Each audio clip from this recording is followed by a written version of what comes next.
All justice. Good afternoon, and welcome to the special meeting of the Forsyth County Board of Commissioners. And we're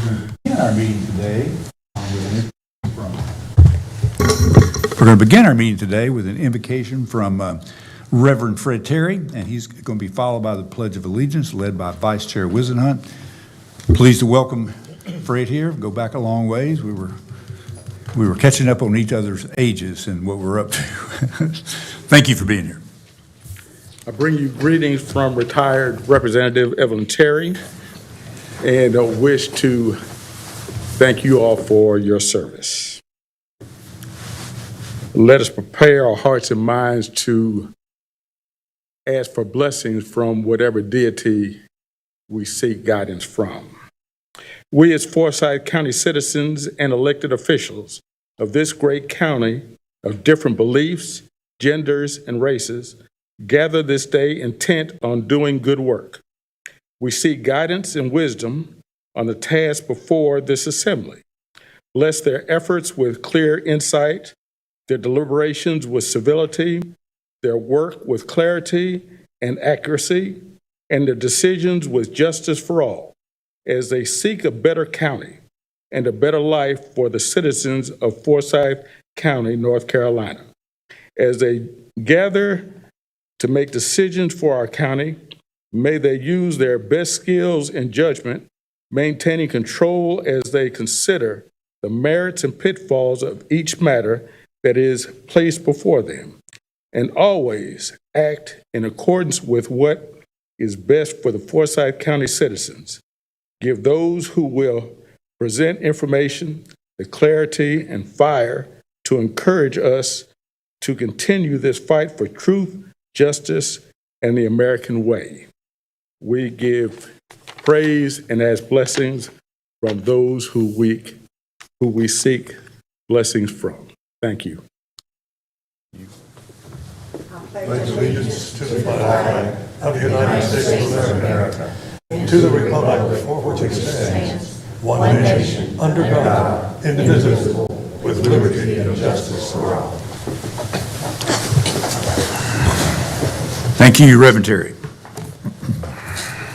Today's special meeting agenda consists solely of the adoption of the fiscal year 23-24 Forsyth County Budget Ordinance. Public hearing was held and closed on June 5th, 2023. And we will begin with Kyle Wolf, our Budget Director, giving an overview of the two options that we have available for our budget ordinances.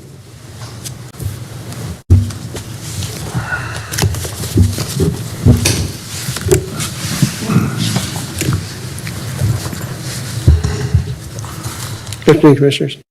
Hello.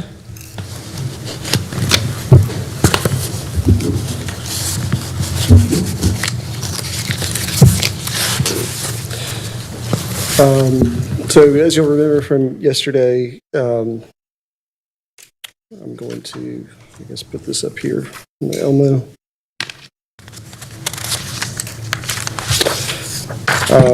What we have is we had two consolidated options. One would provide two additional positions for the sheriff's office, and one would, rather than provide two positions for the sheriff's office, it would put those funds, it would allow the sheriff to use those funds for recruitment and retention bonus.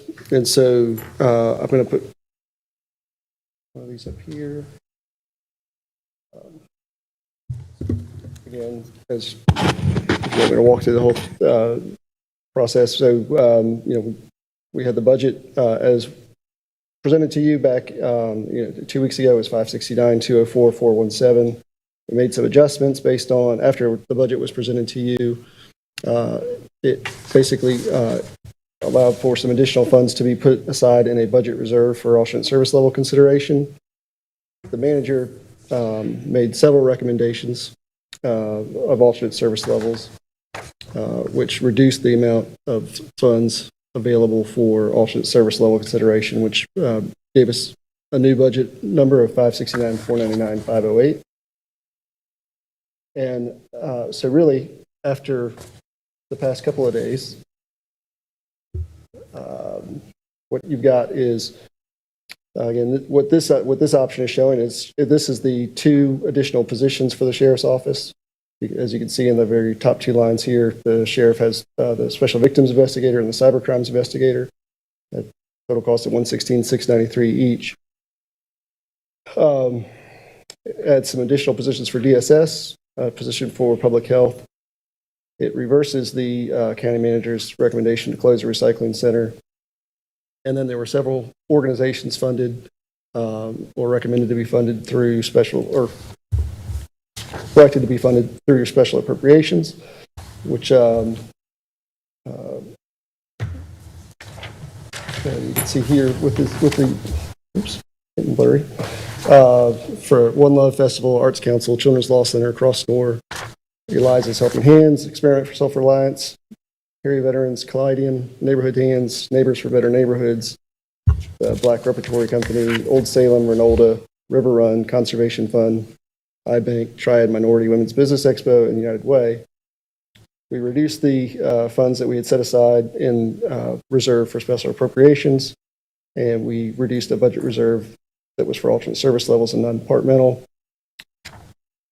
Set aside $1 million in a budget reserve for Winston-Salem Forsyth County Schools, and it left an amount of $738,867 that is placed in a budget reserve for the county. And so the total adopted budget, or the total budget that you would be adopting, is at $569,555,264, tax rate of 67.78.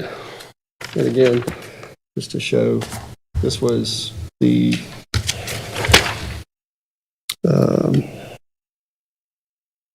That's part of option 2. sorry.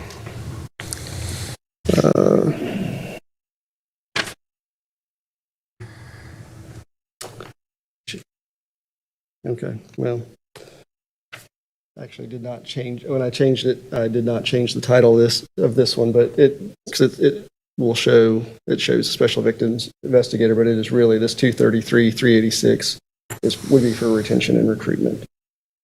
That's really the only change. And so it's not that. I'm sorry, when I made that change, I completely messed that up. But anyways, but again, 569,555,264 it's the same, as you can see down here. It's the same total, same tax rate. It's really just one would have 2 positions, and one would be for recruitment and retention for the sheriff to use. So, Mr. Chairman, what we probably need to do, and Kyle, if you can stay there and maybe I'm going to read from option 1, and I'm just going to step through the ordinance that you're actually taking action on real quickly. Gordon's going to help me with any legal matters, and it's really our effort to try to make sure that any changes from year over year to the ordinance that you're fully aware of those. And so if you'll just give us just a few minutes to kind of step through it, that'd be great. Kyle, do you have the ordinance that you can do page by page? And we can quickly kind of run through that. And again, I'm going to be looking at option 1, the adoption of the fiscal year 2023-2024 budget ordinance, the recruitment retention funds. So I'll give him a second to go ahead and put the first page up there. But basically, this is the annual budget ordinance for the Forsyth County Board of Commissioners. Section 1 is revenues and the appropriated fund balances. And you'll note that there are a number of funds, and those are the annually budgeted funds. There are grant projects and ordinances that are multi-year that are accounted for in other funds. There's actually a section in the budget document that kind of goes through those. But for the purposes of what we're doing today is your budget and basically funds for the general fund, the Law Enforcement Equitable Distribution Special Revenue Fund, the Emergency Telephone System Special Revenue Fund, and the OMOSER Special Revenue Fund. For the new commissioners, that is actually a donation that was made by the Moser family, and so it was for those purposes. Section 2 are appropriations, and this section actually outlines authorities, and this is the section that, as we're administering this budget during the year, that we go to this section to make sure that we've got the appropriate authorities in what goes to the board and kind of what in what you've authorized us to do under those. And so it's very important that, that I just wanted to read that one section, just because these are the authorities that you've conferred on staff. Subject to a pre-audit certificate thereon by the CFO, and I'm on page 5 of 71 in the agenda, but subject to a pre-audit certificate thereon by the Chief Financial Officer, if applicable, and approval as to form and legality by the county attorney, the chairman of the Board of Commissioners, or the county manager and/or his designee in coordination with the clerk to the board, hereby authorized to execute the necessary documents and agreements and any amendments thereto on behalf of the Forsyth County within funds included in the budget ordinance for the following purposes. And so that would be grant agreements for city, county, state, and federal funds to public and nonprofit organizations, leases with the county as the lessee, the one leasing the property, not more than $50,000. Consultant professional license, maintenance service, and other routine business agreements where the annual compensation of each is not more than $50,000. Purchase of software, apparatus, supplies, and materials, information, technology, equipment, and other equipment where formal bids are not required by state. And if I'm not mistaken, that limit is now $90,000. Is that correct?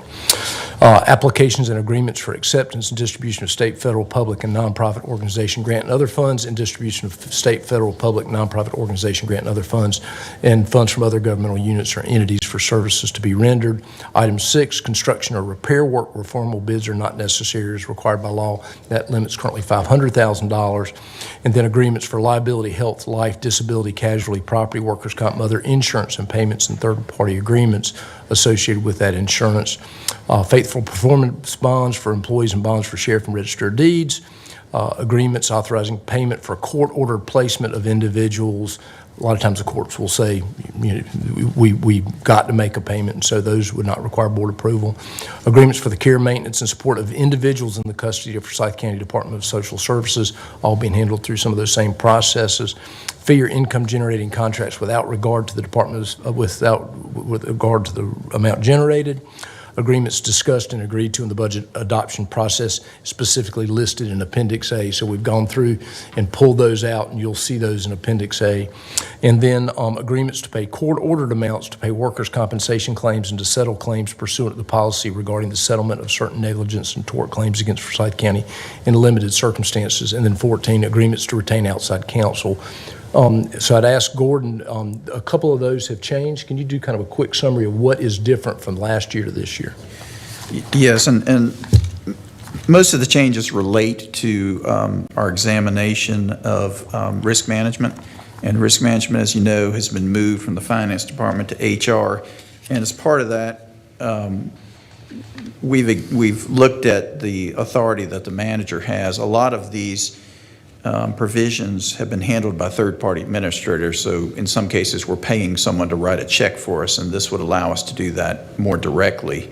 And so, for example, in 7, it allows us to contract with a third-party administrator, but it also allows us to make insurance payments, a lot of which we're already doing. But if we chose to do that directly, this would give us the authority to do that directly. In 9 and 10, we simply changed the word juveniles, payment, court-ordered placement of juveniles. We changed that to individuals because it could be an adult is involved if we have custody of that person through Adult Protective Services. And finally, the last change, again, relates to risk management. That's number 14, agreements to retain outside legal counsel and to pay litigation expenses. We've been doing that through the third-party administrator, and we may continue to do that through the third-party administrator, but this would allow us to do that more directly. So those are the changes in appropriations. If there are any questions, the next section is basically provides that the appropriations for the Winston-Salem Forsyth County schools are subject to an appropriation by allocation, purpose, and function. And essentially, it requires that if they move money within those by 25% or more, it does require your prior approval. Since I've been here, they have not brought any of those to us. The next section really talks about the county maintenance of effort for behavioral health services. As you remember, we've got a responsibility where we can't lower that maintenance of effort, so we are very clear that we stipulate that maintenance of effort is $4,026,677. We are spending some maintenance of effort reserve funds in there, and so we tried to make that really clear. But the purposes of that, and I'll defer to Gordon, but is really to be very clear about we've met our maintenance effort requirement, and to the extent we go over that, we're using those reserve dollars for that purpose. The general fund expenditures are in front of you, and you can see those listed on that page 6 of 71. And that is the ordinance level, so, that is the guiding amounts by departments as outlined in the ordinance. And so, except for where you've given us some authority to move money within the fund, when we do the annual audit, it will look at that number, and that'll be the number, of course, adjusted at year end, that if we exceeded the budget, we would have a material requirement we would be held out on that. So you got a couple pages of that. You've got the expenditure side of the other funds, and you can see the law enforcement equitable distribution special revenue fund is just a transfer back to the general fund. That really pays that special separation allowance. Emergency telephone system special revenue fund pays for projects that are allowable through that, and we can pay that straight out of the fund. The Mosier special revenue fund is really assistance to the elderly and is available if we have a need for those resources. Section 3 is contingency. It basically outlines that contingency funds shall only be used for unanticipated fiscal requirements. Section 4 is compensation and allowance of elected officials, and it basically dictates the salaries for the coming year. As been our practice for many years, we just moved that within the funded amount within the budget for regular employees. We have added this year a note that compensation for the Winston-Salem Forsyth County Board of Education shall be equivalent of 75% of the Board of County Commissioner salaries for the respective positions. And so we've provided for that as the board had requested. Section 5 is sheriffs and register of deeds employees. Those are obviously constitutional officers. People who work in those departments serve at the pleasure of those two constitutional elected officials. And so we actually outline the number of positions. And with the case with the sheriff's department, we actually outlined the number of law enforcement positions would not exceed 280 in the option 1 amount, and then 609 total employees in the sheriff's office, and then registered deeds office may not exceed 20 until they do not have any part-time employees anymore. Section 6 is a really important section because that is where the citizens and property owners in Forsyth County are actually taxed. So Section 6 levies for the fiscal year beginning July 1st, 2023 and ending June 30th, 2024, an ad valorem property tax of all property having a situs in Forsyth County is listed for taxes as of that date at a rate of 0.6778 per $100 assessed value. So very important, and it actually, we note the percentage that we use to base our estimate on, which is the collection rate from last year at 99.35. Obviously, that tax rate is unchanged. The board has not had to move that rate in considering this budget. Debt leveling plans in Section 7, we were just crystal clear that we actually have set aside dollars, and we actually note the part of the levy that is stipulated for the debt leveling plans. I think it is a good and honorable thing that we actually list that, and it basically says we've got a certain amount set aside for those debt leveling plans, and we list that by levy. Section 8 is levy of privilege license and other taxes. It just basically says that you're levying the privilege license that are allowed by the state statute, and they're actually provided for in the big book of ordinance as part of the ordinance. Section 9 are tax levies for fire and fire rescue protection districts. I'll ask Damon, if you will, just review the 3 that have changed this year in this ordinance. Thank you, Mr. Manager. So all these volunteer fire departments are in alphabetical order on here, but the only ones that have changed are Forest Hill, Mineral Springs, and Mineral Springs Service District are going from 11.5 cents to 12 cents. Mineral Springs serves all those areas. Griffith is going from 6.5 cents to 8.5 cents.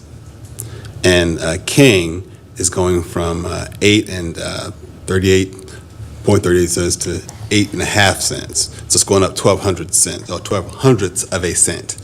And those are the ones that we discussed on earlier this week. And those are the only changes to this particular chart. All the rest remain the same. Any questions on fire tax districts? All right. Section 10 is Employee Health Benefits Internal Service Fund. We do have an internal service fund, which is where we account for the employee benefits, health benefits, dental benefits, and all those kinds of things.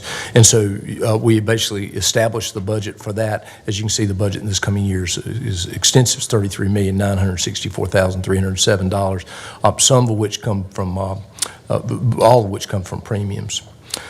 Section 11 is the capital improvement plan. What we're really saying here is that the capital improvement plan is included in our document, but because those are multi-year funds, we're not having to budget for them in this action. Section 12 is American Rescue Plan Act funds. We wanted to be crystal clear. We've had this in for the last 2 years. This is the final year, but the adopted budget includes a transfer of $6,064,715, and these are American Rescue Plan Act funds from the Special Relief Rescue Fund. It's 1/3 of the amount of $18,194,145 that was identified as revenue loss when we kind of kicked that out. A decision was made to basically apply that and avoid a tax increase in 3 consecutive budget years, and this is the last budget year where you'll see that. We will next year need to look at revenue loss again. Hopefully we can avoid a tax increase with that additional revenue loss next year, and that will tie us really into a revaluation time period. So, but we wanted to be crystal clear about that. Section 13 also deals with ARPA funds. There is a federal procurement policy that we wanted to be crystal clear that we are complying with. It's a little different than our normal kind of countywide purchasing policy, but we do have to apply with that procurement policy threshold, and so we've outlined that in this ordinance. Section 14 is grantee organization agreements, and so for years this section has been in the ordinance, and basically it's really just a statement to the community that the Board of Commissioners is concerned that the county's strong financial condition at present may create unrealistic expectations among some grantee organizations, and just kind of an awareness that if the county finds itself in a financial pinch, that their revenues are at risk, and so we've made that. And then there's also a stipulation in there that all grant agreements will provide that grantee organizations shall immediately notify the county of any substantive changes in their other sources of financial support, and then to include that in all those grant agreements. Section 15 has been in this way for a couple of years.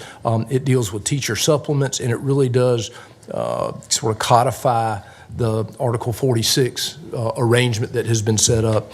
And so I don't know that I necessarily need to go into that. It does stipulate what the baseline funding was that was what the school system spent on teacher supplements prior to Article 46, and that number is $19,798,498. Mr. Krantz with the school system had shown that number in his kind of previous analysis of where they were with Article 46 funding, and that'll need to be in here, and we'll just kind of go back to that and track progress on that as we move forward.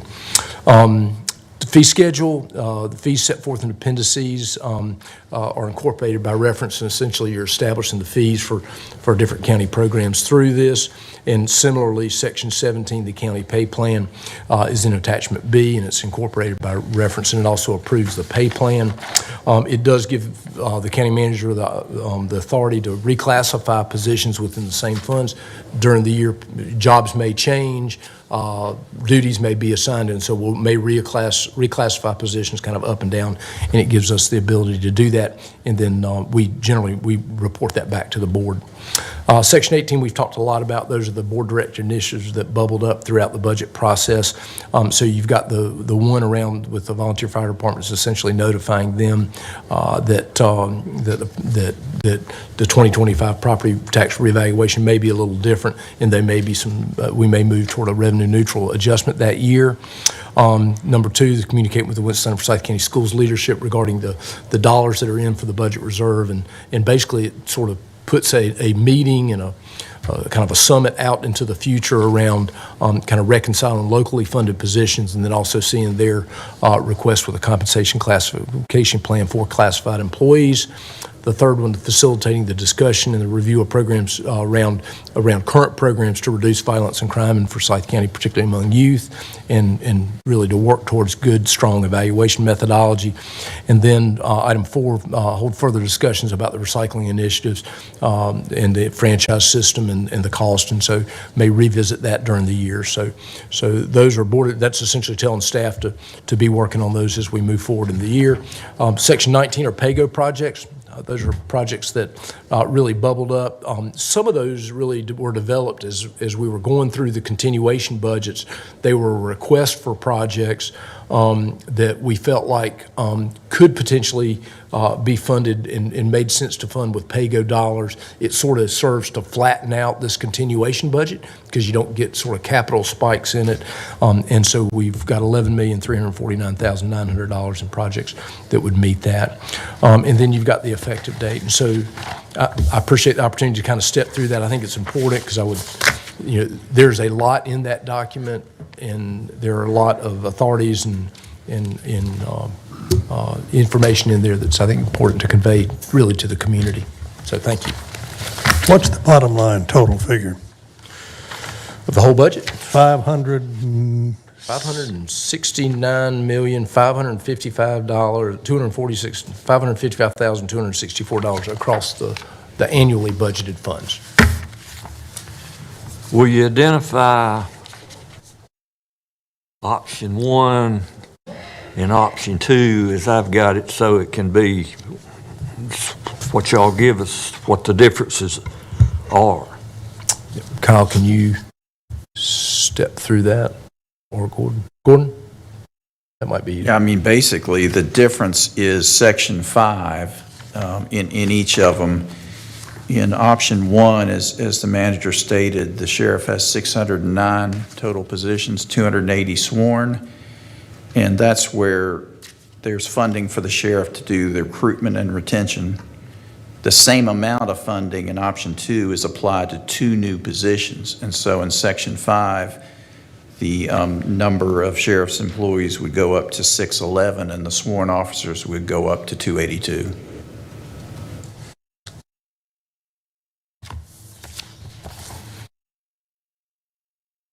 Are we ready to discuss? Just one of the conversations we had yesterday, Commissioner Linville's question was very good because it delineated the only difference between these two budgets. The money is identically the same. However, one designates 2 positions that were initially requested by the sheriff, and that is option 2. And then option 1 actually does not include those and actually is just the same amount of money that could be spent by the sheriff in other areas. It's kind of the sheriff's discretion.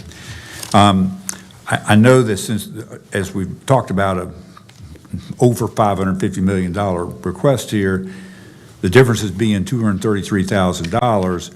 It occurs to me that probably no one wants to vote against the whole budget because of that $233,000.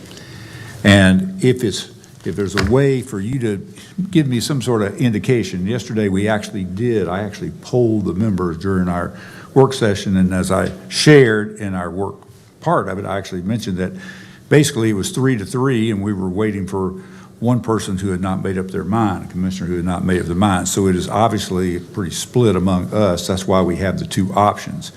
But in order to avoid voting against the whole budget, I would just suggest maybe you could give a little indication of whether you're the 2-position person, which is in option 2, or the no positions, which is in option 1. And if you feel comfortable raising your finger a little bit to indicate that would be, I think my eyesight's good enough to look at the 1s and the 2s, and I get an idea, and then we could have our motion then would actually deal only with the whole budget, and it would be the correct option that the indication is there. So can you just give me a little indication? I'm looking at the sheriff to see what he said, 1 or 2. Well, I'll just mention the sheriff does not have a vote in this particular matter. So I don't want want to vote against the man who's over there putting his life in those detention. Well, I'll just say he recommended both options. Yesterday, he suggested he would prefer to trade in those options, so I can certainly speak what the sheriff said yesterday. Thank you. Mr. Chairman, I know you got something on the floor now, but let me ask you if you will do it at some point. Yesterday or the day before, there was discussion about the additional proposed pay for people in the detention center. And I would like for the Ms. Robertson to go over again what she did and said. And there is some things that's in play now that is in regard to payment to detention centers. And I'd like that to be stated again. And there's this proposed additional beyond that, this hourly pay proposed for a certain period of time. And to me, that would mean they would get paid additional for a certain period of time. And then when that deadline came along, it would no longer be paid. It would be given and then take back. So, and I can't see that that's the best way to try to improve the situation. But fact is, there is some things that's in play right now. Would you restate what you did yesterday or the day before? Yes, thank you, Commissioner Linville. So right now, the detention center has a retention and sign-on bonus that employees may be eligible for. So for the retention bonus, it is a total of $5,000 for individuals that were active on the payroll as of October 20th, 2022. So those individuals received a payment of $2,500 in October 2022, and if they remain with the county, they would receive another $2,500 in October 2023 for a total of $5,000. In addition, anyone that is hired or was hired since October 2022, so those would be new employees, they are also eligible for a total of $5,000 that's paid in 3 installments. The first one is paid after 6 months of employment and in the amount of $1,200. Another $1,200 is paid after 12 months, and then another $2,600 is paid after 18 months. And in the manager's recommended budget, he is recommending that we extend the sign-on bonus through December 2023 because it is currently in the resolution to expire June 30th, 2023. I will also say, since yesterday, I did have our Human Resources Director check with Guilford County to see if they are still doing sign-on bonuses, and they are not. It ended in December 2022, so this would give us, hopefully, a leg up on the recruitment side against Guilford, because in terms of the sign-on bonus as well. And the final piece is all employees will receive a premium pay from the ARPA dollars on their next paycheck. So that just clarifies what we have in place regarding doing any other kind of bonus that was discussed yesterday. And that was discussed in the public hearing. It's been reviewed twice. I have a question for Chantel. Yes. Chantel, with that new information that was provided from from June to December, was that information shared with the sheriff, and did he agree to that? Are you talking about? The extension. That was in his, one of his recruitment retention. One of the asks he had in the budget was to extend it. And so the manager did put that in his recommended budget to extend it through December 2023. Thank you. I want it to be clear. All righty. Chair Martin, I do have, I wanted to make some, I wasn't here, of course, towards the end of the day, and I'm sort of getting caught up, but I do have a point to make as it relates to how we are moving forward in the budget to allow the sheriff to make sure that he's taking care of the detention. And I think that allowing him to use the positions to help with the detention staff is, you know, the best scenario that we have other than reallocating special appropriations, which I think would be really the best idea. But I also think that probably not at this time, but later, this body should even consider allowing a change in the resolution to allow the sheriff discretion when, not how, to use retention bonus to try to salvage the vacancy. Reasons being because if you're looking at any of the news that's currently going on in this country, you have issues about safety of detention staff. You have issues of safety of inmates who have a human right to be safe in our detentions. And I think that it raises possible concern around who would be liable in worst case scenario because we're not staffing appropriately based on, generally you have a 4 from what WRAL reported. And also, according to the Commissioner of Prisons, generally you have a 4-to-1. Now you have a 2-to-1 as it relates to staff and detention folk, or detention or inmates, I should say. Also, the commissioner is saying that the staffing issue in our state is serious and very concerned, which I think is in alignment with the sheriff coming, and someone sent me a text message saying he was begging.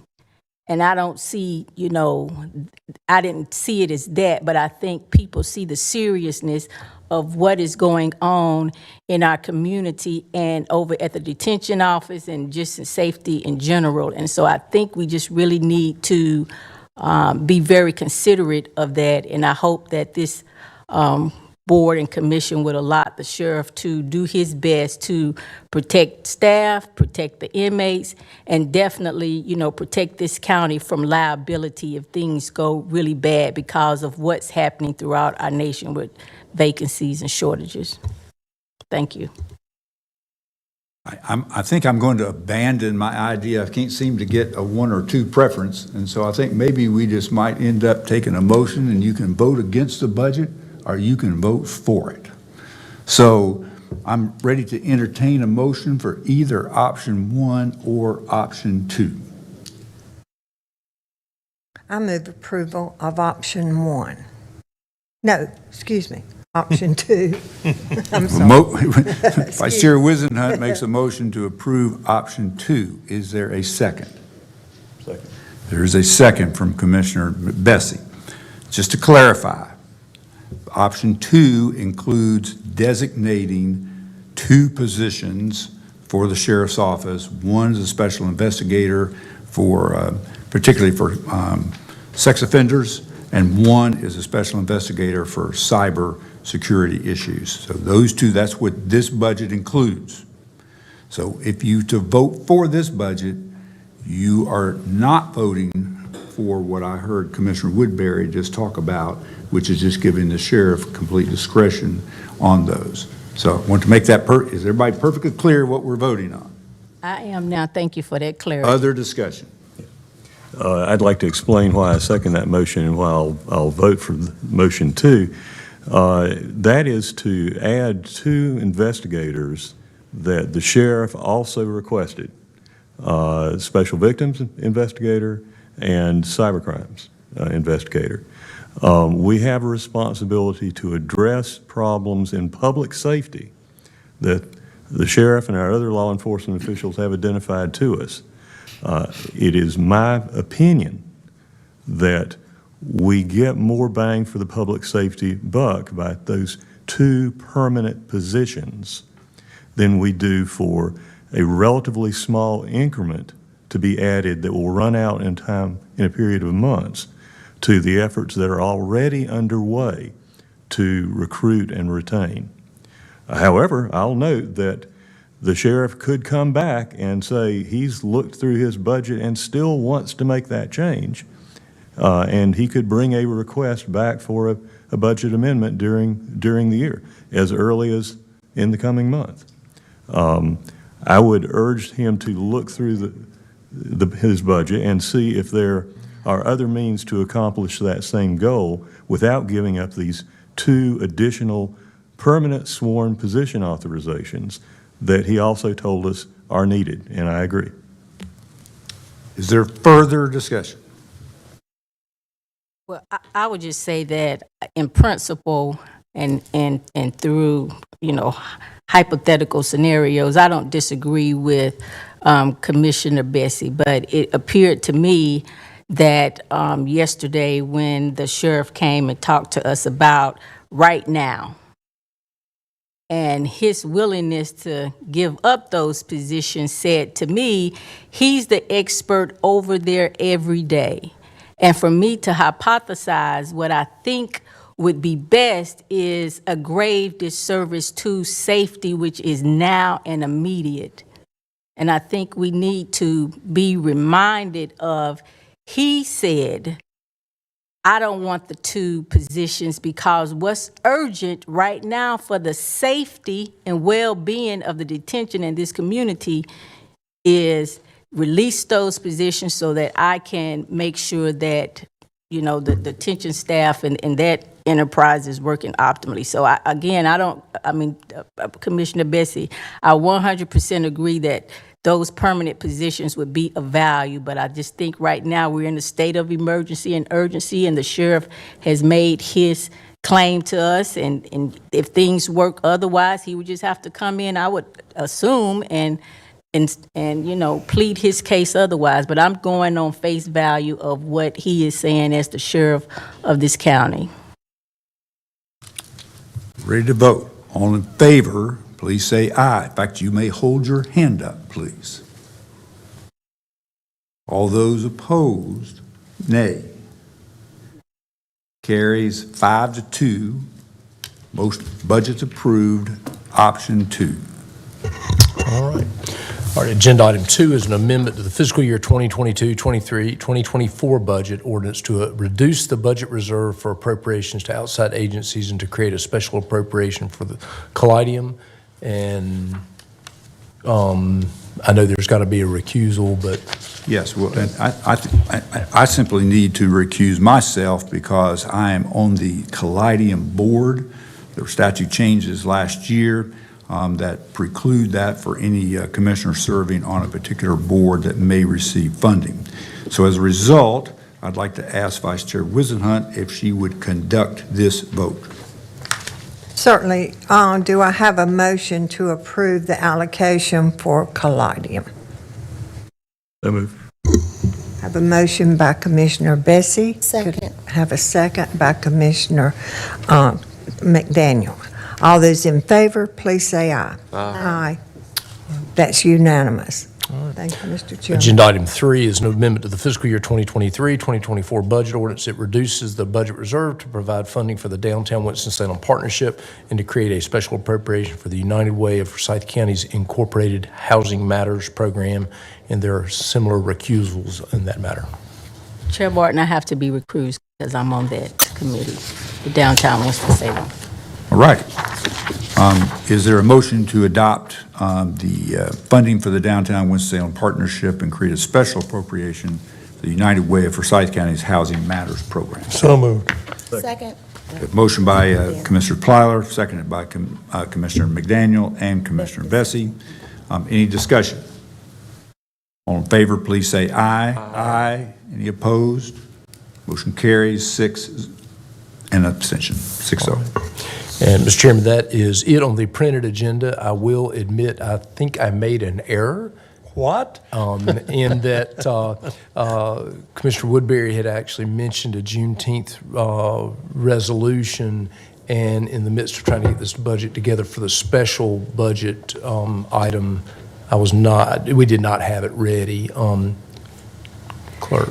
Mr. Manager, we can add it at the board's pleasure to the June 15th meeting. Okay, which will be in time?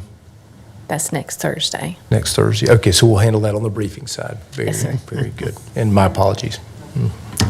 All right. That's it, Mr. Chairman. Is there a motion to adjourn? And we'll need to take a recess for about 5 minutes. So moved. All righty. Commissioner Plyler, second. Second. Second by Vice Chair Wizenhut. All in favor, please, of adjourning for a short 5-minute period, say aye. Aye. Opposed?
Call to order our first briefing for the, actually, this is the June 15th, 2023 board meeting. And just as we begin, again, I'd like to thank all of our staff folks who have worked during this budget process. Everybody's been sort of had their heads underwater with that or underground, and I appreciate all the time that you all spent on that. And we'll look forward to, and we've also had some comments made about how the process can even continue to be improved. And I was talking to Vice Chair Wisenhunt. We might try to have at a briefing session, we might have some conversation about that with some advanced material, so we're prepared to have some things to react to. So that's very good. We actually have one discussion item today. I didn't know if you were going to allow us to make comments Oh, about the budget. or not. yeah, I'd be We happy normally to. do. Go right ahead. Well, I don't have to be first, but I just wanted to know No, if we were I'm- making comments or not. Sure. I mean, I don't mind, but I just didn't want us to miss that part, because there's a lot to unpack. Thank you for allowing me to share my thoughts. First of all, I wanted to thank the community for your advocacy. Thank you for the support and your patience. We collectively have attempted to manifest our budget comparably for all of the citizens. And my focus this year was to create opportunities and support systems and to help make District A better. My concern for the safety of our citizens will continually be at the forefront of my advocacy. However, I am fully aware that we can't police our way out of these situations, and I'm hopeful that our efforts to support cure violence will yield positive results while working alongside the needs of our Sheriff's Department, mostly the detention center. Our Health and Human Services, Public Health, Fire, EMS, the environmental departments are still working to improve and provide assistance to the constituents with the greatest of needs. It's unfortunate that our dollars in our budget aren't just enough to provide support for all that have asked, which is very disappointing and can be very frustrating. However, nevertheless, with our matrix and data controls for ARPA and special appropriations, I will be watching for the summaries of how these organizations are performing. I am comfortable where we've landed, and I am ready with the community to roll up our sleeves to work together as we make us better. Lastly, I want to thank our county staff, our county commissioners, for moving the needle this year. I'd like to also share some solutions for our communities that can afford the tax increase. I would admonish you to share your wealth. The Winston-Salem Forsyth County Schools is preparing a foundation for our children's future. Let's walk it like we talk it. Please support by giving and showing up for our teachers and children, whatever that looks like to you. And I've always said and will continue to preface, if our communities are to be, it's up to you and me. Thank you, Chairman. Any other comments? Please, go ahead, Commissioner Missy. Thank you. This was I thought, a very productive process. It's my first time having the opportunity to work with this commission and as a member on the county budget questions, and they are every bit as difficult as the city questions, perhaps more so.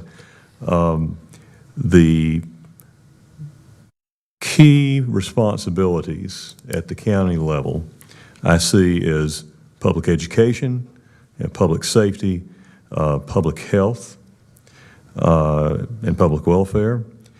The top budget priority, I think, this year had to be our local school system, our public schools.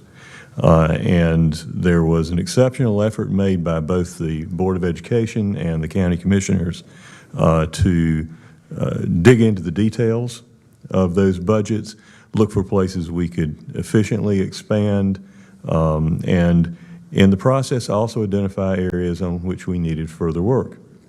The ultimate budget adopted today added more than $7 million to our local public school system over and above what they received in the prior fiscal year. And this was key to my considerations, we did something unusual. We set aside $1 million in a special reserve and asked the school system to evaluate the most critical needs in its classified staff positions. We heard many examples of situations in which, for a recurring example, the unavailability of enough bus drivers to serve the system and serve the children and families of the county were resulting in hardships and loss of learning opportunity.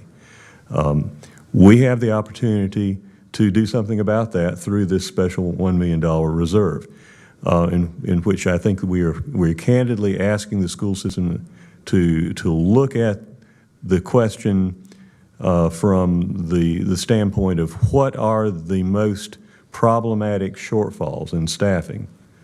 How can they be repaired, and how can a salary increment increase play a part in that? And to come back to us with a plan that we can work on, evaluate, and I am optimistic we'll be able to fund.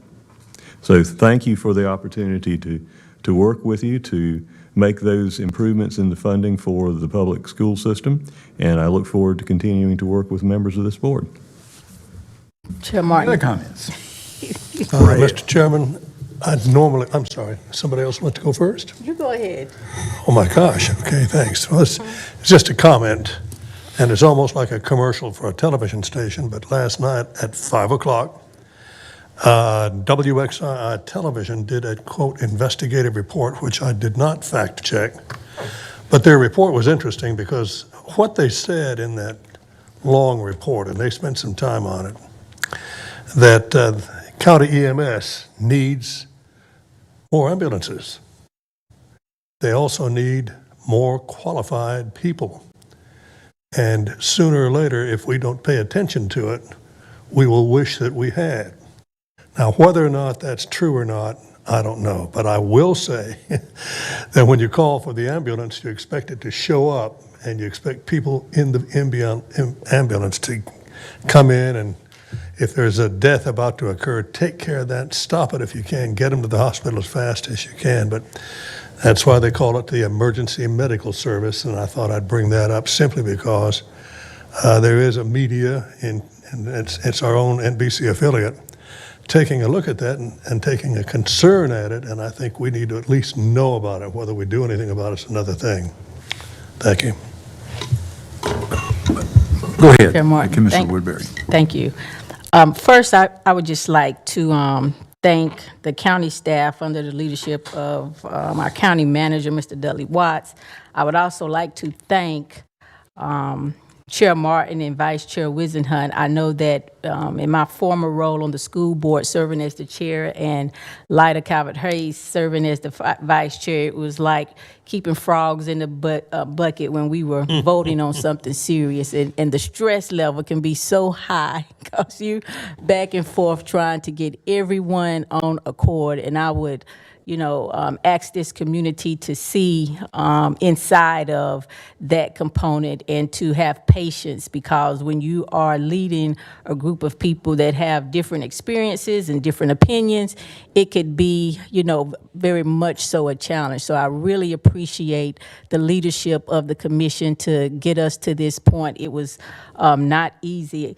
Third, I just want to say that, I am unapologetically pro-education, and I think that the best investment for any county, any community is going to be in public school education. And I want to definitely let Tommy Krantz, who's here for the school district, know that we appreciate his commitment coming in to a fairly large school district and working with our team to get to this point. And I look forward to working with the school district to figure out the magic number that can, support all of the efforts that you guys put in on your side. The only thing I would say lastly is that we consider adjusting the special appropriation process. As a new person on the county commission, I will say that did keep me up a little bit, because I did not think that that was the best way to allocate fairly and equitably the dollars that we, allocated to some of the nonprofits. Thank you, Chair Martin. Any other comments? Go ahead. Did the manager want to say something while ago? Well, I thought we might address the issue of since Commissioner Platter brought up the emergency medical services, management services. I thought we might discuss that when we get through a few comments. We certainly can. It's been brought up. We can have some response to that. But Well, I'll just say that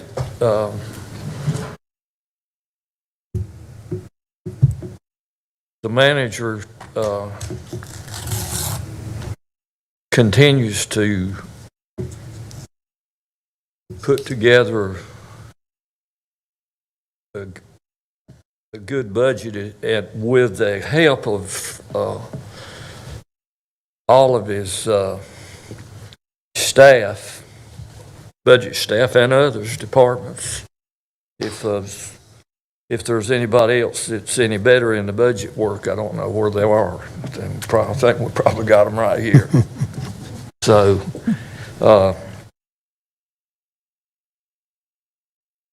and going back a few years, I think Mr. Marshall thought I was the only one that knew how to have small group meetings. Well, the small group meetings work, so they still work today, and I wish he could have known it'd be some in the future would still know how to do that, or maybe I helped teach part of it. But that was it. Sometimes to some people it don't look like it's transparent, but it's a way to get things done. And I was involved in a lot of them, and so. But there's others that knows how too. And I don't know exactly what was talked about as far as EMS, but I'll say this. I do not accept the premise that Forsyth County is not doing about all it can to operate a good EMS service for the people of the county. There's more included this year. I don't know. I could used to keep up with the number of units we run, but I can't anymore because it's so many of them. So I don't know. But it don't make any difference how good you do something.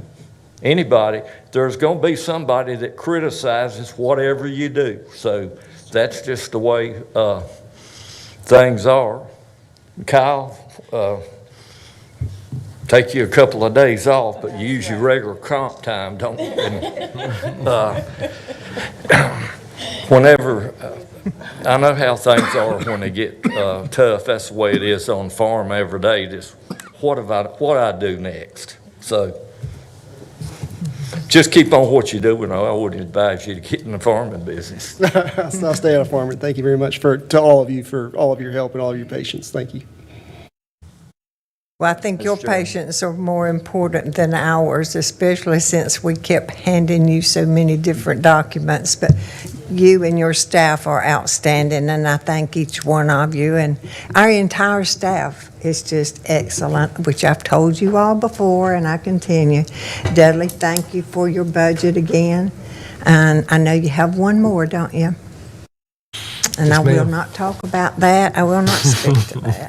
But I did want to say just a couple things about the budget. I don't want to prolong the meeting, but there's just a few things that I want to say. And I've had some emails about the comment I made about the school budget and the reserve fund. I talked with Tommy just a little while ago, and the reason I suggested that is because the school board can use that fund balance, and they can use it this year. And that will give Tommy a year, since he's new, to become more familiar with the budget and the process. And so I think that's an excellent way for them to fill the gap. They can spend the money any way they want to. They can use that fund balance, and they can give raises to classified. We do not give raises to the classified folks in the school system. We do a very good job at what we're dictated to do, and that's to build schools. Also, I want you all to know that not only is what we gave in the budget, but because of a good premium bond sale. Now, I'll admit I'm not real sure what that premium bond sale means, but it was very good, and so we are giving the school system $80 million this year in 2 different installments. So I think we do our job well. And as far as the sheriff, I want the sheriff to know I think he does a great job. I know he has a shortage, but so does everybody else. But between the sheriff and the school system, we give over 57% of this budget to those 2 entities. And we have other departments. EMS is suffering. So many people are suffering. But I want to tell y'all a story that I think brings tears. Folks the other night wanted to get emotional, but our social workers, it is pathetic what they go through, especially the ones that are guardians for the children. These children are taken out of homes because the homes are not appropriate for children. And those guardians, these social workers, are in charge of those kids, and they have to stay with them. Do you know they stay with them all night in the DSS building? The kids sleep on a cot. Sometimes they have to stay there all weekend long. Now, that's a sad story. So I don't want anybody to think that there aren't other departments that suffer as much as the school system does. So, thank you. Well, since everyone's had lots of comments, I need to have some comments here to add to it.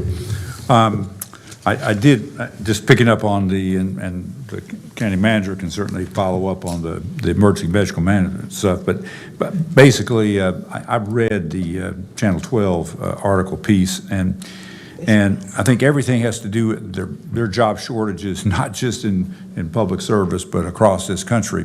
And I believe our county managers referred to it as we've experienced a great resignation. Well, a whole lot of people have left, and a lot of people use that term, so it is a challenge. But just to give you an idea of progress, I had collected some information actually in response to the television feature, is that just give a flavor, when we began working 18 months ago on actually improving our number of EMS vacancies, we worked with a chief supplier, which is Forsyth Tech, and they have really worked hard and really stepped up on that. In fact, we had to recognize some EMS staff earlier in May, and actually we had a full class that's in class, about 25 people here that are in class in their T-shirts working on their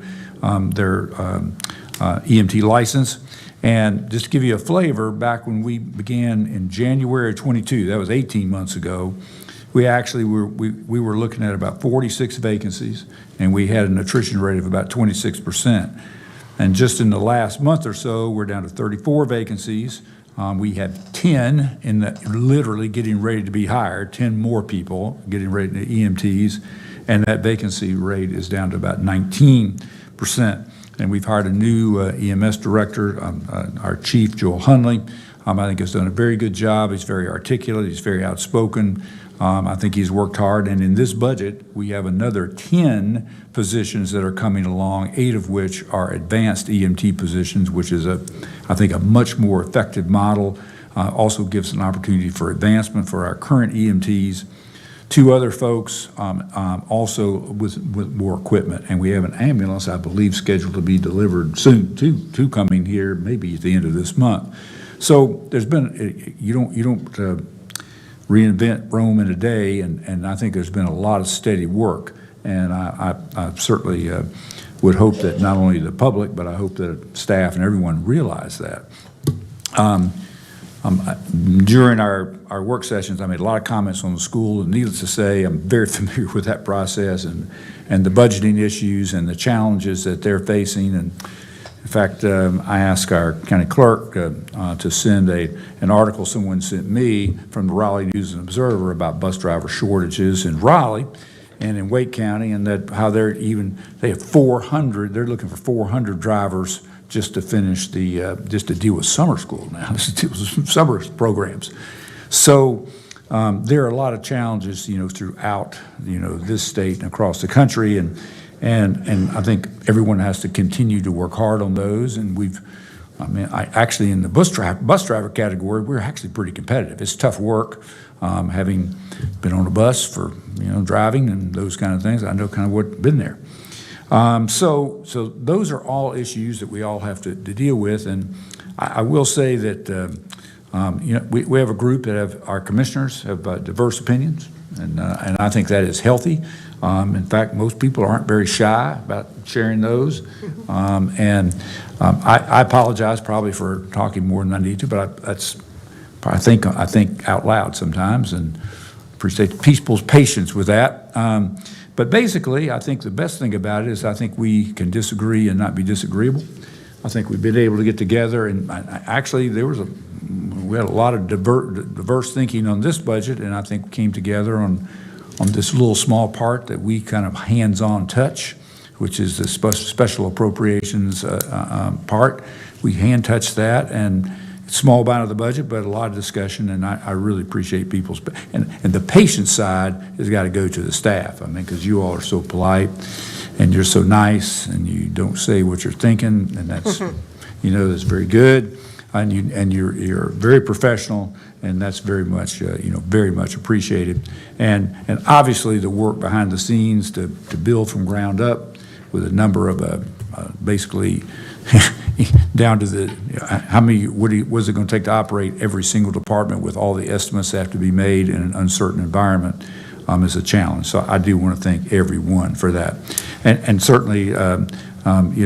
Leadership is an important piece, and our county manager has been doing that for a long time. And actually, when I was superintendent of schools, he was very thoughtful, and quite frankly, we talked about fund balance. We didn't have a fund balance when he came, and he sort of thought that was just like, in fact, by the way, we were the only school district in North Carolina that did not have a fund balance. And basically on June 30th, our money is gone. It disappeared, reverted, gone. And we started over. So that's a little different world. Also create some habits of that you better spend your money on some things. So we'd stockpile things like library books and computers that we could kind of try to do it. Bad habits. A lot of bad things were prompted by that. And I really appreciate his, on his own initiative, basically saying, this is kind of crazy. What are we doing? That's been very helpful. And he also, in terms of taking care of our buildings, you got to figure out some way to do that, and that's what our 2/3 bonds process started then. I used to thank him from that podium down there on a pretty regular basis, and so it's an opportunity to just reinforce that. And he's worked hard on all these pieces, and worked hard. We've talked about it. We've developed formulas in the past, and we've had some discussion maybe as we go forward in the future. And Commissioner Woodbury, I agree with you that the special appropriations process, it would be more helpful to be more like ARPA. And I think we need to think a little about, because that ARPA process we developed was actually very good. And we had, of course, a lot of federal guidelines on that. And I think probably we could do some hybrid, shorter, simpler version for us that could improve that process. We improved it this year. We provided a consistent application, a couple issues, had more information, which was helpful, and we're like that. So I digress, but certainly thank all of you for your hard work. And like to, and now, Mr. County Manager, if you'd like to, everybody else is taking the time, and we might return over here to our clerk, Ashley Matthews. She might want to have a comment. And we do have budget version 26B for you to get to the. Right. Yeah. So, floor is yours. And I know I can speak for my colleagues. We very much enjoy serving this board. At the end of it, it's got to be your budget, and so hopefully, I feel like that happened this year. If we got to have 27 options to get it to be your budget, then that's what we need to do. So, so I appreciate all that, and it's an honor to serve. And I get some credit sometimes, but It really belongs to all those people that, across all these departments and department managers who are very conservative and don't want to spend any more county money than they are allotted. And so, the challenge is for them to spend that money responsibly, and they take ownership in that. And so I very much appreciate that. Mr. Chairman, I'll be happy to jump into the agenda or however you want to do it. Well, we do have one discussion item. Okay. We have Minor Barnett and our environmental services director is going to give us, we've had air quality issues here locally, and he's going to give us an air quality update because he and his staff have been very busy monitoring our smoke from the Canadian fires. So the floor is yours.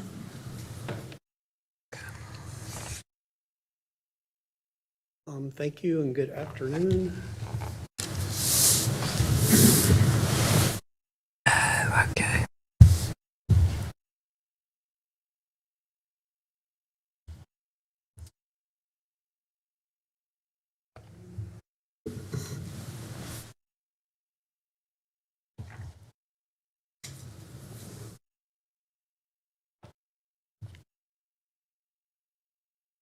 Good afternoon. It's good to see you again, and I'm very aware of how much work and effort has been carried out, how much business has been carried out in this room. So I'll try to be really brief. We've experienced something very unusual this week. As you probably have seen, if you looked across the landscape, we've had smoke and visible haze present here in our county since at least last Friday or Saturday. It became very noticeable the last couple of days. And it's coming from over 400 fires that have burned over 9 million acres in eastern Canada. And the weather pattern has been such that the smoke has been drifting due south across the northeast part of America and the Midwest part of America into our region and all the way down to Florida and Cuba. So this slide shows the air quality index, and green indicates good, clean air quality that's healthy for all. Yellow is the code for moderately polluted air. Code orange is air pollution at levels that are unhealthy to sensitive groups. Code red is getting unhealthy for most people. Code purple is very unhealthy for everyone. And maroon is actually hazardous levels that are unsafe to be exposed to. So each dot on this map, and I know this is really small and probably hard to see, is one particulate matter air pollution monitor. 2 of the dots are ours. They're our 2 continuous particulate matter monitors that operate 24 hours a day, 365 days a year right here in our county. But I wanted to show you this so that you could see that from Washington, D.C. to an area north of Philadelphia, those purple dots indicate very unhealthy air quality. The maroon dots indicate hazardous air quality. And as you know, in that part of our country, tens of millions of people reside and have to breathe that air unless they have the ability to leave. But red dots, again, are unhealthy air, and this is a big, large area, heavy impact from fires that are over 1,000 miles from us. What's happening with that smoke right now is the winds are shifting so that what we're hoping to see in the next couple of days is the smoke from the Midwest and the Great Lakes area will get pushed to the Atlantic Ocean, and it will pass through this area on the way, and by Saturday night, Sunday morning, we should be cleared out. So on June 6th, we issued our first code red air quality forecast since we started particulate matter forecasting in 1999. We've had code red forecast for ozone more than once, but this is the first time that we've seen particulate matter rising to levels that justified a code red forecast for June 7th, which was, I guess, yesterday. Tuesday afternoon, we had levels that exceeded the threshold to be considered potential to generate a code red alert. And what we're talking about is an anticipated 24-hour average that is above 55 micrograms per cubic meter of particles in the air. So along with our friends that work for the state agency, this map was generated in conjunction with that code red alert that was sent out. And you can see the 9 counties that we're responsible for forecasting for kind of outlined with a black line in the north central area of the state.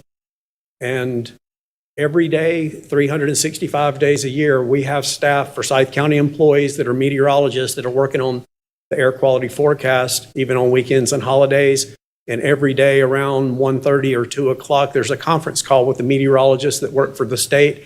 And they're looking at the data from the monitors across the state to discuss what the air pollution levels are currently and what they're anticipated to see in the coming 3 days. So this graph shows the data from our continuous particulate matter monitor at the Hattie Avenue site on the property at a Catholic church on Hattie Avenue in Northeast Winston-Salem.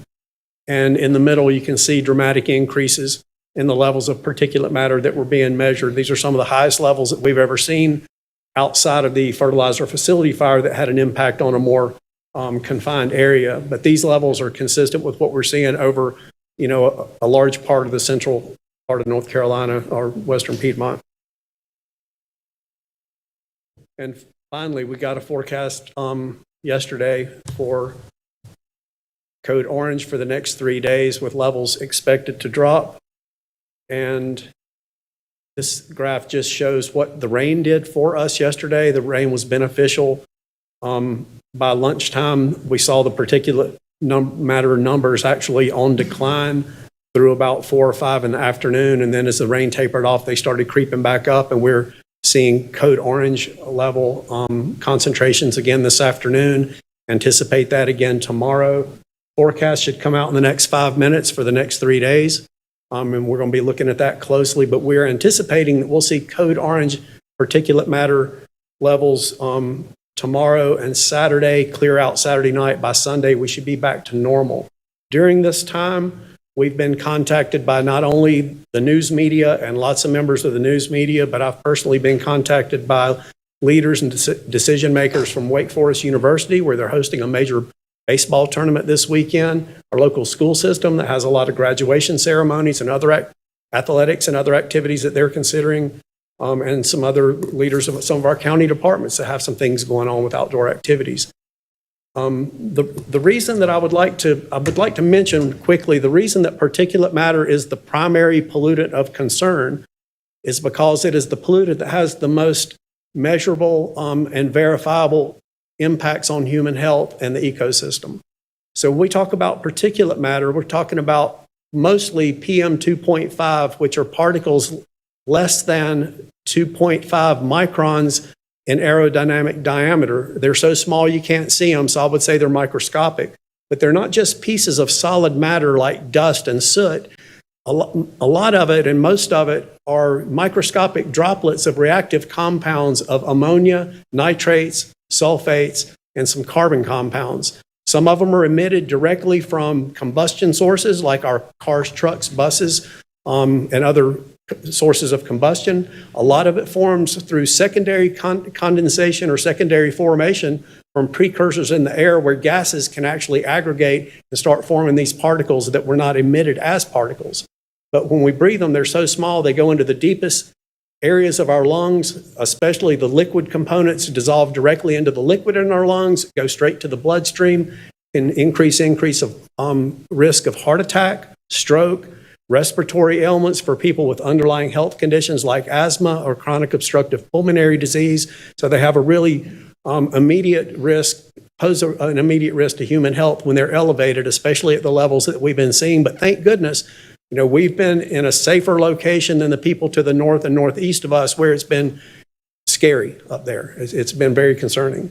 So anyway, not only can you see the air quality forecast after 3:30 every day on our website, on our county office website, but anyone interested could subscribe to get it pushed out as an email every day through the EnviroFlash system operated by the U.S. Environmental Protection Agency.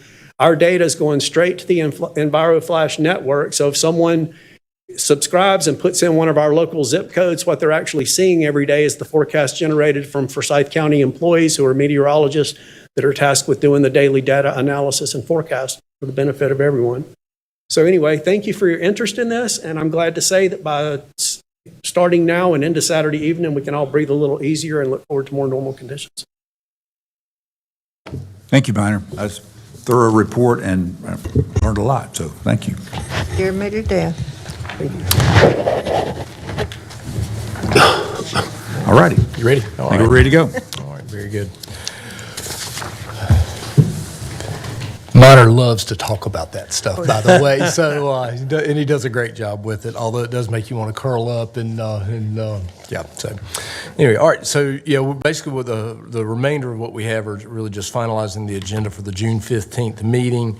It's pretty straightforward, as we've been working on a lot of other things, but we do have 3 special resolutions. The first one Gordon's going to talk about. It's a resolution authorizing submission of a request for a count question resolution to the United States Census Bureau to correct its mistake in the Forsyth-Davidson County boundary, and he has actually some visual aids, so we'll let Gordon jump on this. I do. My favorite subject in kindergarten was show and tell, so this is my show and tell. I took this off the wall in my office, and this is a 1927 map of Forsyth County, and down here, I really appreciate this, it shows the property tax valuation in 1927, which was $198 million. That was all the taxable property in the county. But anyhow, the reason I bring this up rather than just showing you a map is what I'm talking about. You probably can't see it right here, but it's this little zigzag in the corner, southwest corner of the county, and I've given you also a couple pages which show, it's kind of hard to see, but if you see the red dotted line on the first page, I've circled where this is. Ashley, can you put the overhead on? Elmo, that'd be great. Yep. Yeah, it's on. Oh, it is? Okay. I was still looking at a. So it's right here, and so that's been there. I'll assure you that's been there since 1849 when Forsyth County was split off of Stokes County, and actually it was there before that when we were still part of Stokes County. But so that's always been there, and it's been recognized. It was recognized by Google, so I don't know if that's a higher authority than the census, but and I appreciate the work of Shaylee Bowen and Jason Clodfelter of Map Forsyth. They came up with this second page, and this is obviously a zoomed in portion of the line, which goes like this. And the 2020 census showed the line like that. The 2010 census showed the line like that. For some odd reason, the 2020 census decided it would look prettier just to keep going straight. And there was basically nothing there except farmland, except right before 2020, a developer started a new neighborhood landing at Rockland right there. And so those folks were mistakenly put in Davidson County. And so at the time, as of the date that the census looks at is April 1st, 2020, and there are only, I believe, 15 houses at that time. They're now, according to the Map Forsyth folks, which means it's probably right, is 126 houses. Wow. And so what this action is requesting is the census to redraw census tracts so that these folks will be properly counted as Forsyth County residents. These folks were able to vote in the proper races in 2022, but we need to get these corrected as soon as possible. As you know, it's anticipated that the General Assembly will be redrawing districts, state districts, this fall, and so we need to start a process which in census speak is called Count Question Resolution, or CQR. We don't anticipate that this will be controversial at all. Davidson County recognizes this. They call it a boundary. The census does. Davidson County recognizes it. Forsyth County recognizes it, and of course it's been this way for, I don't know, probably 200 years. So we need this resolution is to seek permission of the board to move forward with this. The census requires the authorization of the county's highest elected official, which would be the chairman. And so I've just, out of abundance of caution, put that this will be approved by the Board of Commissioners, including the chair. So I'm happy to answer any questions you have about this. Chairman, I just have one question for Gordon. Gordon, in that particular area, what was the count? I know you said how many houses, but did they count the people, and what did that consist of? I don't know that. The only That people be they would have helpful. counted. You don't have to know it today, but that would be Okay, I can- helpful I can because I get have you. other questions outside of that, but we can talk about it offline. I don't know if she knows. She's acting like she does. It's 15 households, but she's the expert, so. Yeah, because there's some dollars owed to us. If we can get over a threshold. Good afternoon. Hi. I can answer that. So actually, it's 15 households that had an owner occupancy certificate by April 1st. And so what that means is the census is actually going to have to do a count review of them. So this particular, of the 2 tracts, this one, it will add population to that 1 tract. How many? Do you know how many? Based on our averages, probably around 45 from what we could see. It's not that many, Okay. but it will add. I was hoping. Okay, thank Yep. you.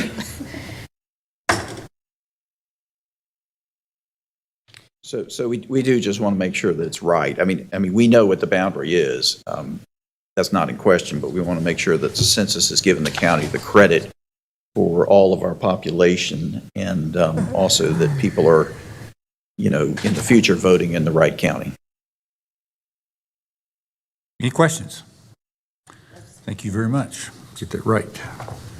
So items 2 and 3 are both proclamations recognizing the accomplishments of some community leaders who are retiring. So we've got Lee Garrity with the City of Winston-Salem, Rich Geiger with the Tourism Development Authority. Do you know, Gloria, if Rich is going to be here? Yes. Okay. And some of the board members. Okay. I can do the same thing with Lee. We were debating on whether or not we would just take that to his ceremony and do it there instead of inviting Lee in. Commissioner Bessett, do you have any? We can do it either way. I mean, I was never a big ceremony guy, so Yeah. I don't know if Lee might be tickled to have the extra credit, or if he would be his usual modest self. Right. I know he's going to be at his reception, and I know I'm on the program. I'd probably just as soon give it to him there. Yeah. Would you? Okay, I will communicate with him that he doesn't need to be here. The board will certainly adopt it, and we'll mention it in the public record, but he doesn't necessarily need to be here, that we would like to give it to him with his family at that event. So, and I'm glad you're on that program. That's terrific, and that sounds good. All right, so we'll handle both those. Item 4 is approval of the minutes for the meeting we just had. We got a couple of budget, or number of budget and finance items. Item 5 is a resolution ratifying and authorizing the joint applications by Forsyth County and the Winston-Salem Forsyth County Board of Education to receive $3,725,026 for the education lottery dollars, and Adam Fernbach with our finance department is going to review that. Adam. Good afternoon, Mr. Chairman, Madam Vice Chair, Commissioners. The first item here is a resolution and a budget ordinance amendment to authorize and open the 2022-23 lottery projects. The county's intention is to use our current year lottery proceeds to pay for a portion of debt service pertaining to the 2013 and 2015 refunding bonds, which themselves were refundings of 2006 school bonds and are accounted for in the 2006 education debt leveling. The amount we have available from the state public school building capital fund for the current year is $3,725,026. So that'll go $650,000 for the 2013 refunding bonds and the balance for the 2015 refunding. Yeah, there was a little bit of confusion, I think, by some new school board members about the board's action on that, and these dollars have been spoken for in debt service forever, and so they really weren't new dollars, but I think there was some sense that this was a new revenue source for capital, and it like I say, it's just been spoken for a long time in the $100+ million depth, it's part of that, so. Item 6 is also Adams, if there's no other questions, it's. I just got one comment on that. This is a little point of curiosity. I remember when the lottery passed and got started, and what we were getting, because actually the education lottery was trying to promote itself, so they went around talking to various people and made little commercials. And I remember making one for the school district about what this meant to taxpayers here in Forsyth County and at that time, our receipts were twice what we're receiving now at that time, over 7 million. And I remember that it translated into 2.5 cents almost on our property tax. And I said, it's basically saving taxpayers 2 cents. I remember saying that a lot. And now it's less than a cent. In fact, it's only about 0.7 cents, and it's about half what it was. And this would probably, I was trying to remember when it passed, right at the 2000, 2001, 2002, somewhere in there.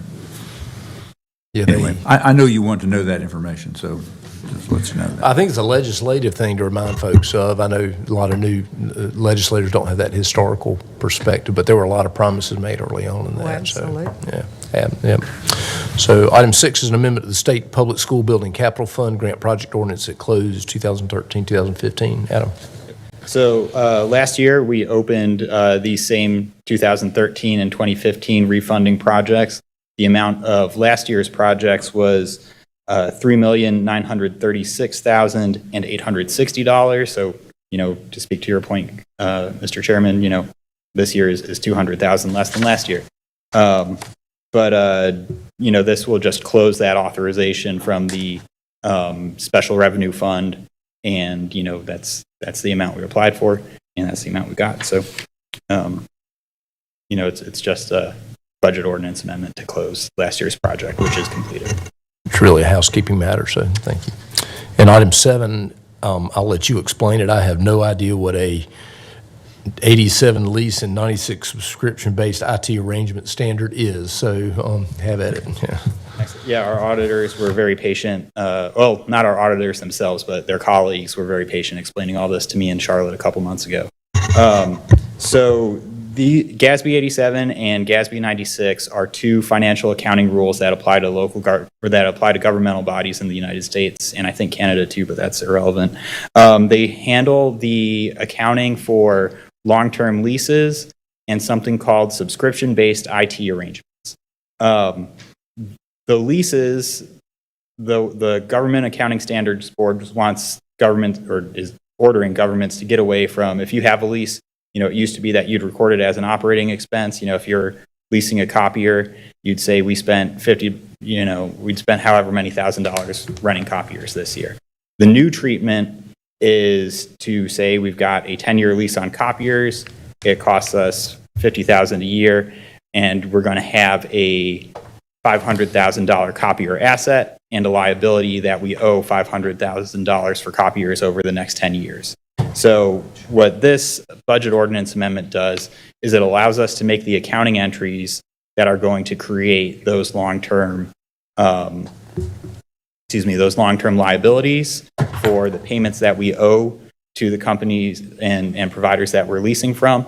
And it's going to allow us to create the assets that are, the pending years on our copiers, on our subscription-based IT arrangements, which are, Parks and Rec's accounting, or Parks and Rec's point of sale system, the new FC Connect Enterprise Resource Planning program, and, all our various leases, whether it's fleet copiers, what have you. All right. Any questions? I'm sure there'll be a lot on that one. That's right. No, got it. Thank you. Thank you. Adam, thank you. Agenda item 8 is an amendment to the fiscal year 2022-23 budget ordinance that appropriates health improvement dollars to the Employee Health Benefits Internal Service Fund, and Ms. Kimberly Bussey from Budget Management will review. Good afternoon, Commissioners. This item is an amendment to Section 10 of the fiscal year 23 budget ordinance to appropriate $75,000 to the Employee Health Benefits Internal Service Fund. This funding is outlined in the FY23 administrative agreement with Cigna.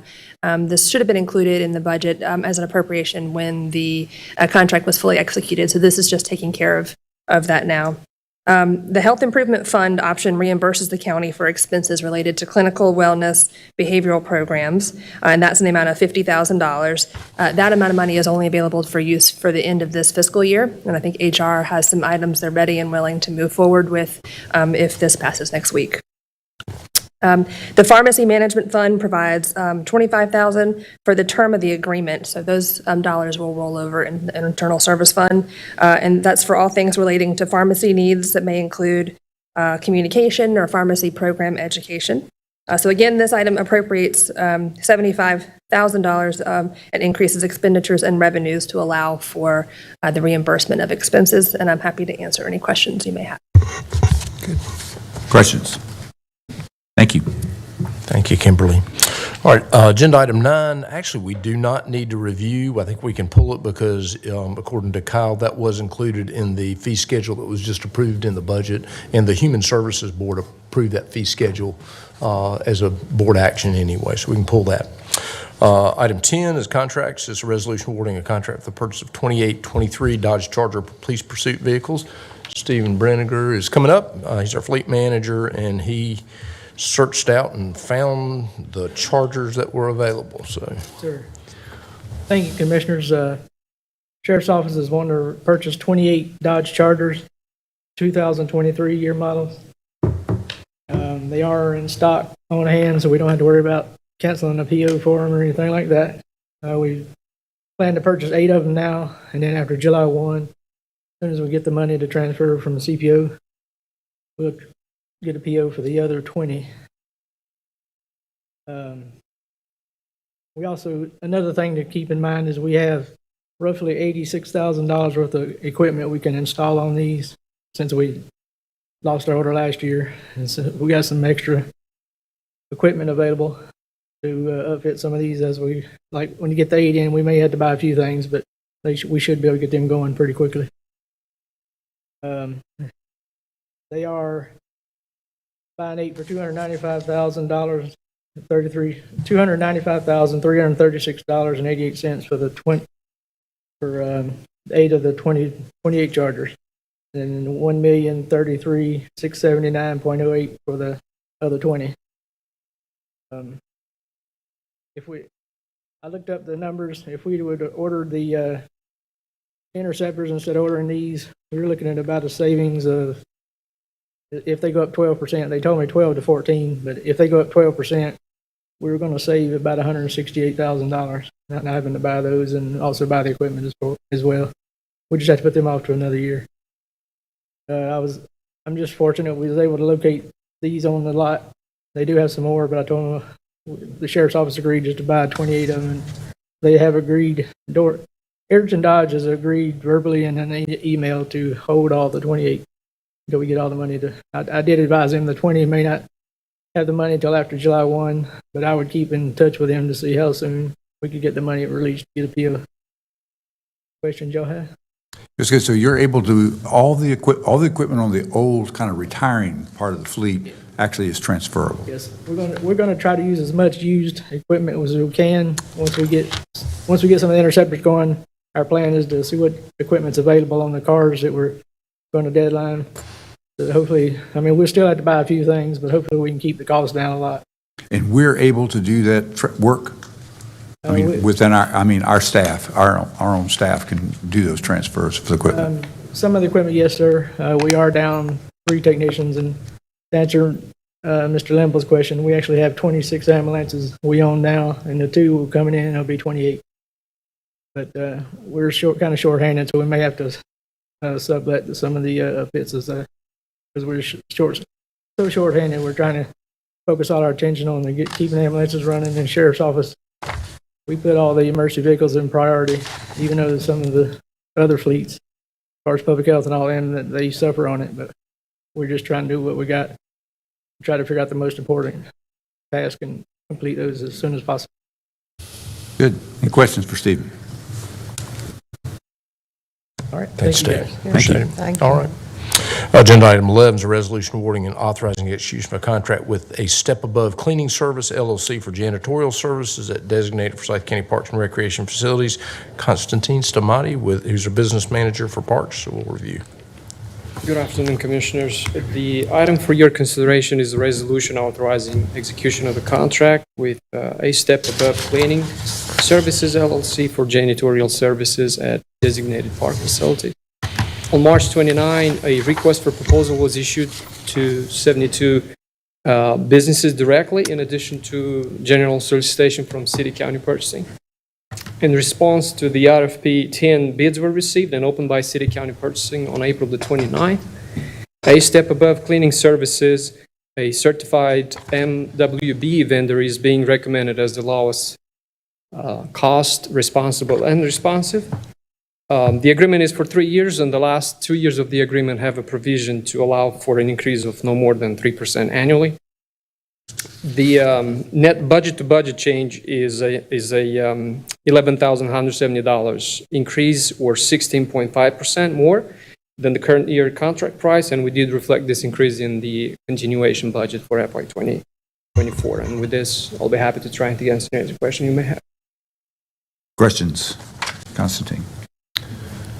Thank you. Okay. Great. Thank you, Constantine. All right, I have 2 property matters. Kirby Robinson is going to come up and review these. Item 12 is the kind of regular personal surplus and property disposition, and then he's got a real estate matter, so I'll turn both of them over to you. Hey, sir. That does not look like us. So, good afternoon, Mr. Manager, Mr. Chairman, and Board. I was actually very excited with this picture because it sort of showed what we do in our warehouse, but it's not us. Okay. It just sort of looks like us. All right. And so this is a normal sort of business item. I get very excited about it, so I apologize. I'll probably talk a little too long about it, but I do want to go into our process because I know we have a couple of newer commissioners, and I'll try to still move through it rather quickly. It's the responsibility of General Services to ensure that our personal surplus property is disposed of lawfully and in a way that maximizes its value. You know, in the past, we've sold personal property a couple of different ways. Rolling stock, or in my mind, things that drive, we use or dispose through an auction service. And we've used electronic auctions in the past for surplus personal property that doesn't drive. And it says liquidity services on the agenda item. That's really GovDeals. And that's a site, of course, a lot of public entities use for the same purpose. We typically aim for 2 to 4 auctions a year. And on the right side, I've got a couple of pictures of items that are in this go-round. It's one of my favorite parts of the job, is getting over there and poking through this stuff. But as you can see, there are items that sometimes have a low reusability throughout the county, or really have just outlived their useful life. In terms of process, departments essentially say this is surplus to us. They declare it a surplus to their individual department. And then General Services takes those items in, and before we bring those items to you as a board to declare a surplus, we try to reuse them throughout the organization. That saves money across the organization. It's kind of one man's trash is another man's treasure type of thing. You know, what one department may not need anymore, another department may. And so that we do that through our internal system called Fred's List, which is Forsyth Repurposing Equipment Distribution Service. And that's essentially where we advertise surplus throughout the organization and then deliver it to other departments who may have a need for it. You see on the right side of the screen, we've got a couple of rocking chairs and a meat slicer from the jail. Those are things that typically don't have a lot of reusability throughout the organization. So when there's not a lot of interest in those items, or they're not usable in other places, we place it on the county's surplus list and bring it to you for your consideration to sell at auction. If folks are interested, let me pull out the date real quick. Our auction will begin on June 26th if the board authorizes it. And folks can come to our warehouse and view the items starting June 19th, and they can call us at 336-703-2284 to schedule an appointment. I'm happy to answer any questions the board has. How much does the meat slicer cost? Well, it's what you're willing to pay for it in competition, hopefully with lots of other folks. Any questions for Kirby? Thank you very much. Yes, sir. I think it's okay to go on to the next item. As background on this item, the board will probably recall that several months ago, you considered the 2530 Pittsburgh Avenue property matter. As some background on that, the city and county own that property jointly. We're 50-50 owners. In 1997, the two organizations deeded the property to Northwest Child Development for use as a daycare facility. That deed contained a reversionary clause that said it had to continue to be used as a daycare facility, and if it wasn't, it would come back.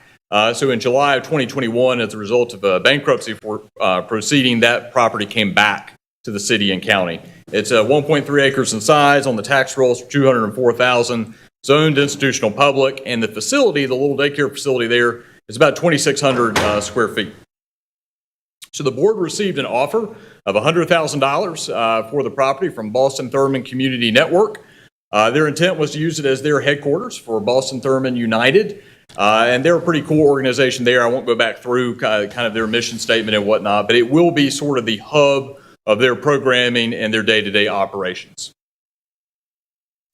That offer, of course, was 50% of the tax value, but in consideration of the property's deteriorated condition, the board and the city council advertised it for upset bid.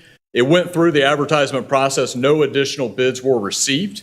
The reason it's taken a while to bring back to you to potentially accept that offer is they've done a pretty robust due diligence process. They've made sure they understand the cost, they've surveyed it, they've obtained a title policy, they've gone through that process. So they've signed the purchase agreement now. City Council has agreed to that, and so we're bringing it back for your consideration. Happy to answer any questions on that property that the board may have. Questions for Kirby? Thank you. Yes, sir. Thanks, Kirby. All right, agenda item 14 is an ordinance matter. It's an amendment to Chapter 22 of the Forsyth County Code, Voluntary Agricultural Districts. Gordon's going to review that, and Mike Bowman's going to be back and to help him as needed. So, good afternoon again, commissioners. Sorry, I don't have any show and tell for this one. This is two items that are related to each other. The first is a very simple amendment to the code section creating voluntary agricultural districts. This was just done because of some changes in the state statutes. It really doesn't have any strong effect on that, but we brought it in because Louisville has requested to be a part of this program. Already Tobaccoville is a part of it.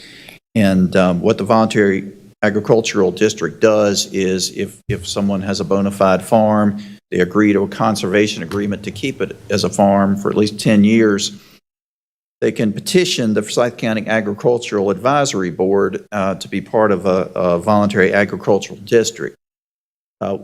What that does is if you're in a voluntary agricultural district, anyone purchasing property within a half a mile of you will be notified that they're within a half a mile of a voluntary agricultural district. So presumably they won't be able to complain about agricultural activities going on nearby. So that's basically what we're dealing with here. And the true expert, Mike Bowman, is here if you have any specific questions about how that operates. Any questions about the agricultural district for Louisville to be added into our ordinance? Thank you. Hearing none. Thank you. all righty. And then the last item is fuel surcharge franchise report just to accept. And then we will add the Juneteenth resolution to this when you see it next Thursday for adoption. So all right. Good. With that, that's it, Mr. Chairman. All righty. Okay. Go for the business. Ready to be adjourned. Motion? So moved. Adjourned by Commissioner Plyler. I'll second that. Stand adjourned till next week.